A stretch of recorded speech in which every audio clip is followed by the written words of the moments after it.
Hello everyone, this is Lucy05 and welcome to the Global Master Toy Review.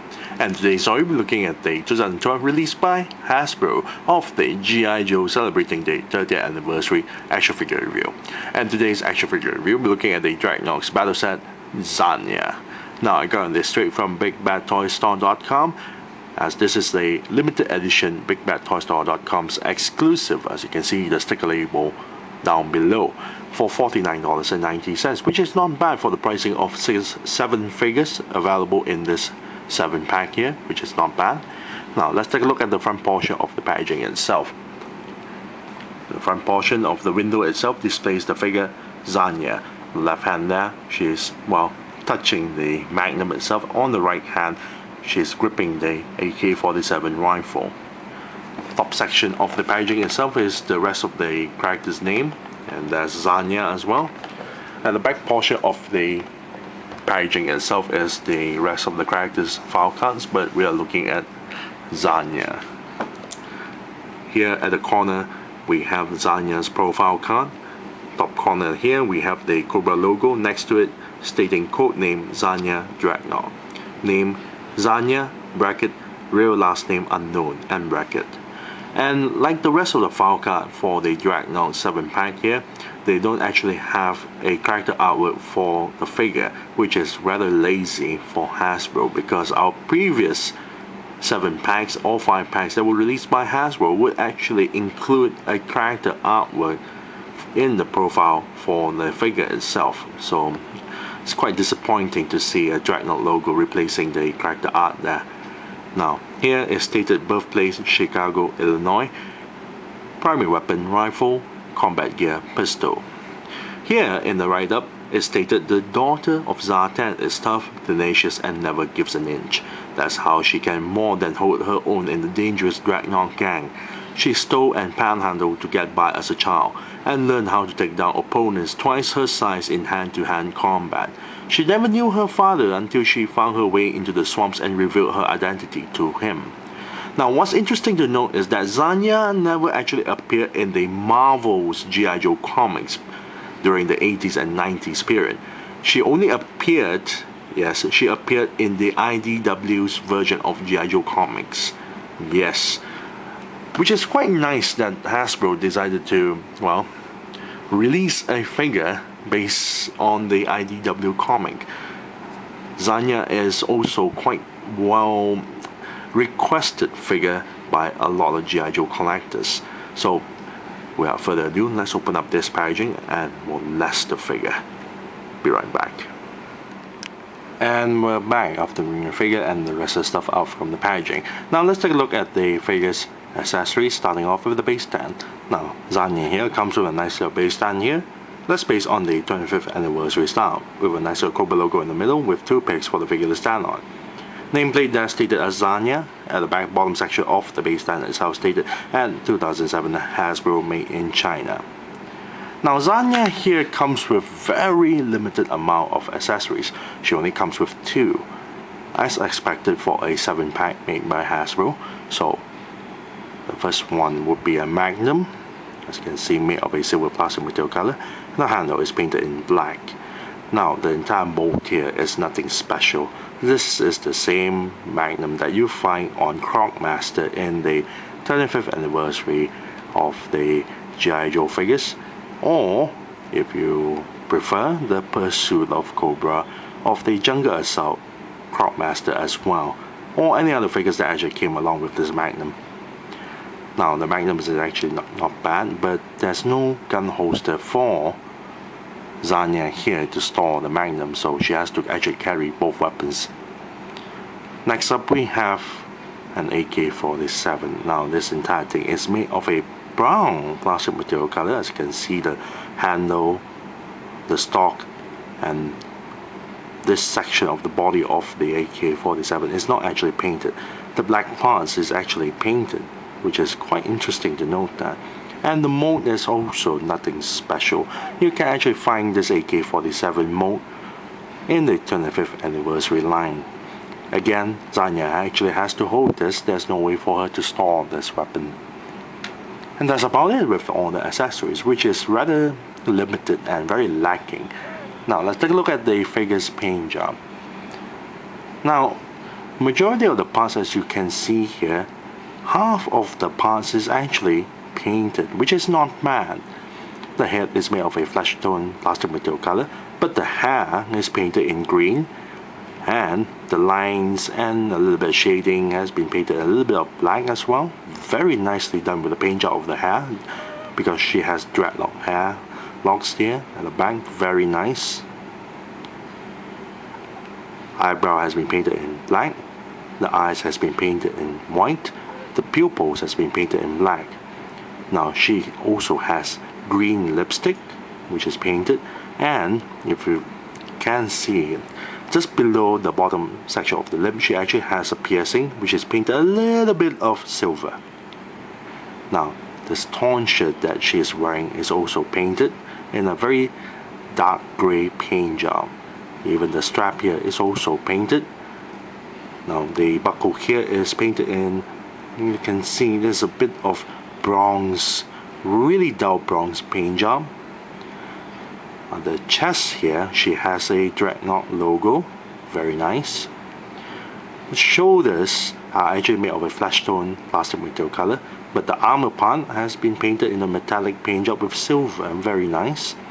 Lower section of the arm is also made of a flesh tone plastic material color, but they actually, well, painted the netting at the lower arms there. Very nice. Her huge gloves is not actually painted at all, made of a, I would say, very dull grayish green plastic material color, and the fingers is actually painted in flesh tone paint job.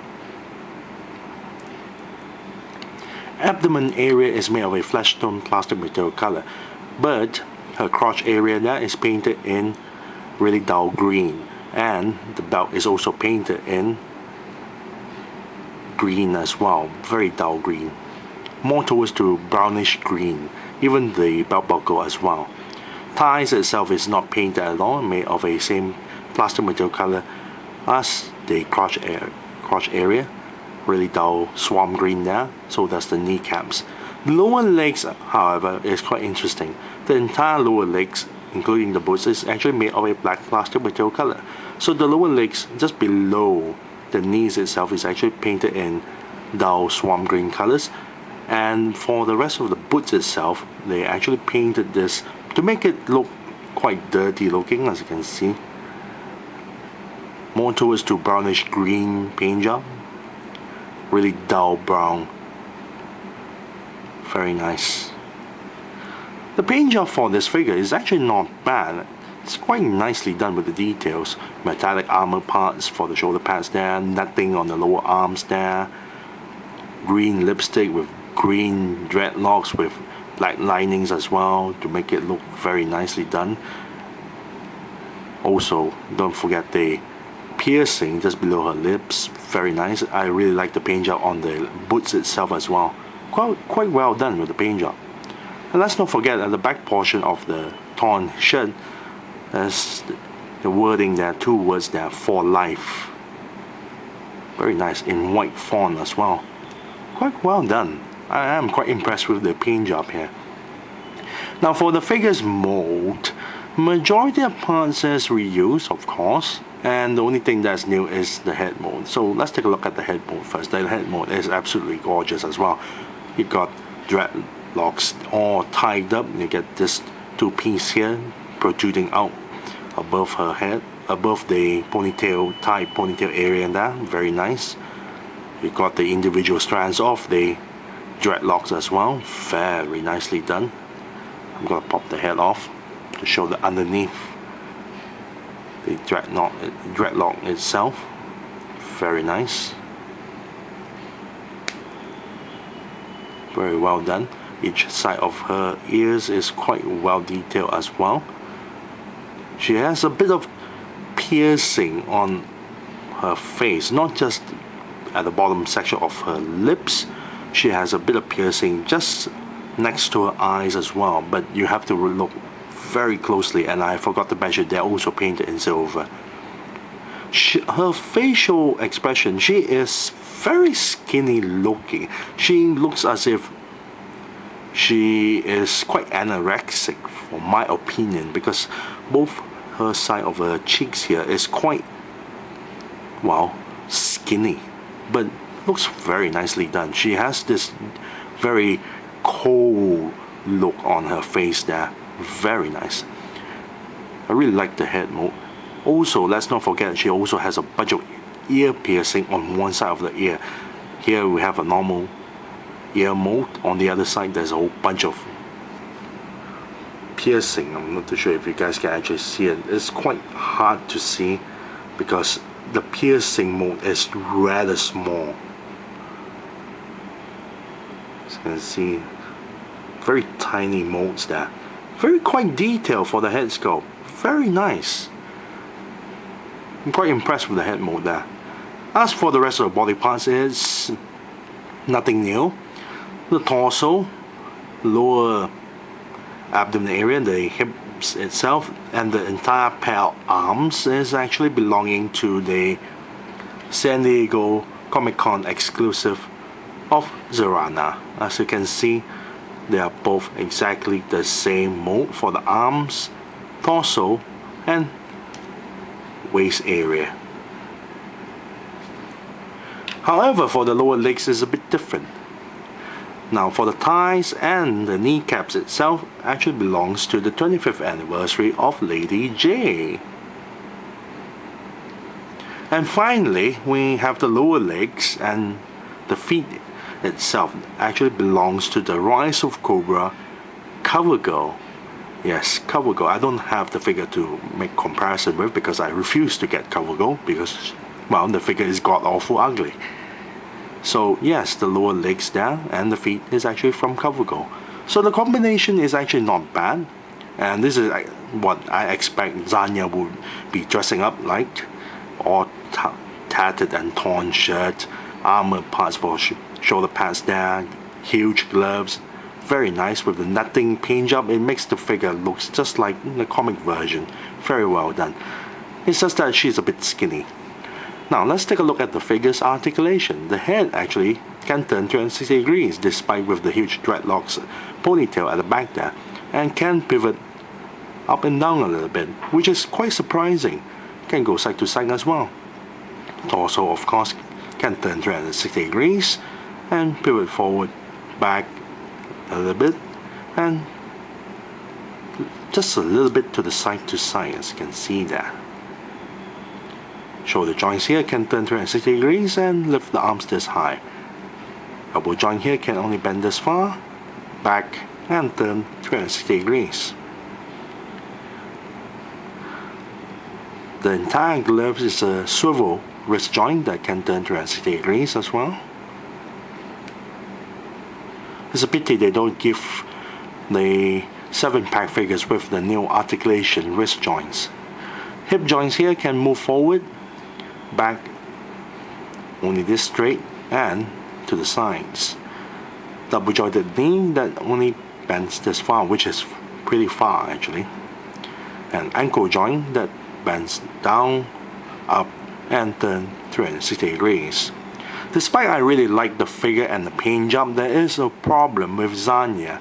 And like most Hasbro, most of the quality control problems with Hasbro figures, especially on the G.I. Joe figures, Zanya also suffers one leg longer than the other one, as you can see there. So she can't actually stand properly. If she's standing straight, she has to tilt on a little bit on one angle. But otherwise the figure is quite well done with the head sculpt. I really love the details of the head sculpt. And the paint job is actually not bad. It's actually quite nicely done. So let's fully equip Zanya with all the accessories first. The AK-47. The problem with equipping Zanya with the AK-47 rifle onto the right hand, what she was originally packaged with, is because her hand, thanks to the rifle handle placed onto her hand for so long in the packaging, it spreads out a bit too far, so it's a bit too loose for her to hold the weapons properly. Even the Magnum has a little bit of looseness there. As you can see, she won't wield the weapon properly. But a little bit of hot water trick can fix it. Very nice. Let's place her onto the base stand itself. Very nice. Overall, I really like the figure. I'm glad that Hasbro actually made Zanya figure for Zartan's daughter, which is very nice. The head sculpt is quite amazing with the details of the ear piercing, the piercing next to the eye and bottom of the lips. I love the details of the dreadlocks. Very well done. Good combination work on the body parts as well. It's just that she has one leg longer than the other one, and you can see that this one section of the leg is a bit warped a little bit, but I'm still alright. So if I'm going to give a rating on this, she is actually lacking accessories. She only given with 2 accessories, which is not really impressive enough. So if I'm going to give a rating on this, I'm just going to give it an 8. An 8 out of 10 for Zanya. So I thank you all for watching. This is Lucy05 and I'm signing off.